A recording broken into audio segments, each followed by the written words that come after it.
paggawa ng ipinagmamalaking ampaw pinipig o wafer bread ng Batangas City, alamin sa report ni Denise Abante.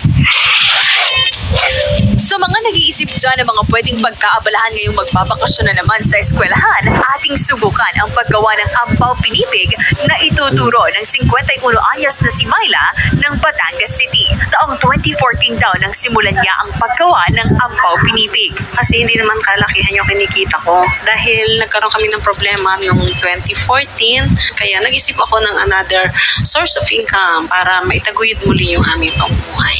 Singdikit at tamis daw ng ampaw pinipig ang pagmamahal ni Myla sa kanyang pamilya, kaya itinuro na rin niya ito sa kanyang manugang. Sa simpleng pamamaraan at mga ingredients, maaari mo na itong pagkakitaan. Unang ihanda ang mga ingredients gaya ng mani, asukal, honey at syempre ang pinipig. Magpainit ng mantika sa kawali at ilagay ang pinipig. Hintayin bumusa at hanguin.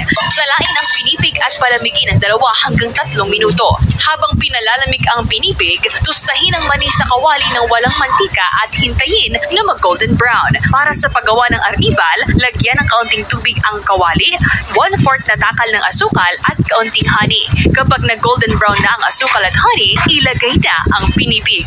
Haluin ng mabilis hanggang sa mabalot ang lahat ng pinipig sa mixture. Kapag natapos na, ilatag sa isang sheet pan, i-flat gamit ang rolling pin at pwede nang gayatin. Sa bawat 300 grams ng asukal at pinipig, nakakagawa na sina Myla ng 6 hanggang 7 balot ng ampaw pinipig. Madami na po siyang umu-order. Actually, nung una dinadala ko siya sa Pasulong Center sa Batangas City. Yung aking anak ay nagwo-work, dinadala niya din sa trabaho yung kanyang mga ampaw pinipig.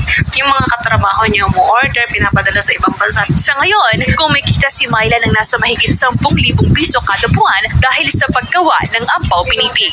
Ang kagustuhang maiahon sa hirap ang pamilya ang nag-udyok sa kanya para ipagpatuloy ang paggawa nito.